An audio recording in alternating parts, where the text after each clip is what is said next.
One of the biggest factors in bringing more jobs back is our commitment to American energy. The all-the-above energy strategy I announced a few years ago is working, and today America is closer to energy independence than we have been in decades.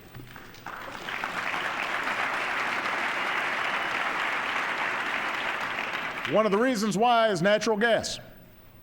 If extracted safely, it's the bridge fuel that can power our economy with less of the carbon pollution that causes climate change.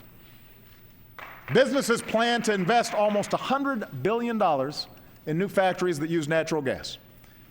I'll cut red tape to help states get those factories built and put folks to work.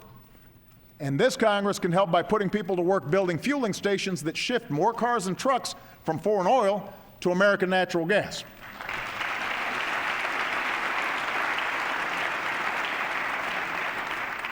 Meanwhile, my administration will keep working with the industry to sustain production and jobs growth while strengthening protection of our air, our water, our communities.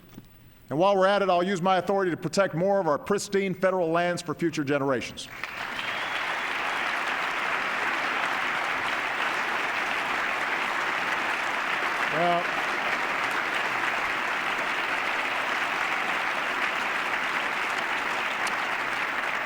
It's not just oil and natural gas production that's booming.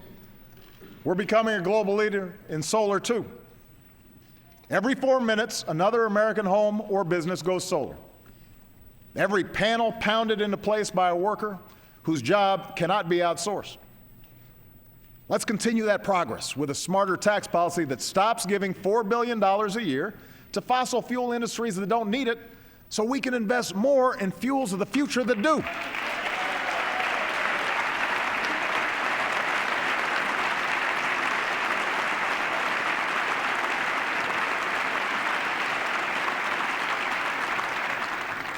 And even as we've increased energy production, we've partnered with businesses, builders, and local communities to reduce the energy we consume.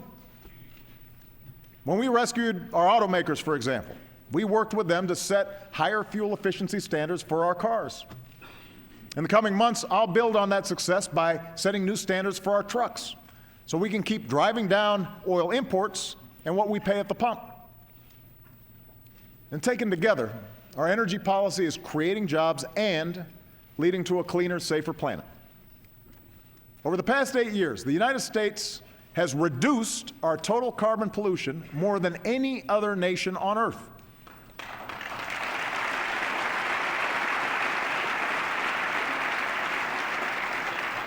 But we have to act with more urgency, because the changing climate is already harming Western communities struggling with drought and coastal cities dealing with floods. That's why I directed my administration to work with states, utilities, and others to set new standards on the amount of carbon pollution our power plants are allowed to dump into the air. The shift to a cleaner energy economy won't happen overnight, and it will require some tough choices along the way. But the debate is settled. Climate change is a fact. And when our children's children look us in the eye and ask if we did all we could to leave them a safer, more stable world with new sources of energy, I want us to be able to say, yes, we did.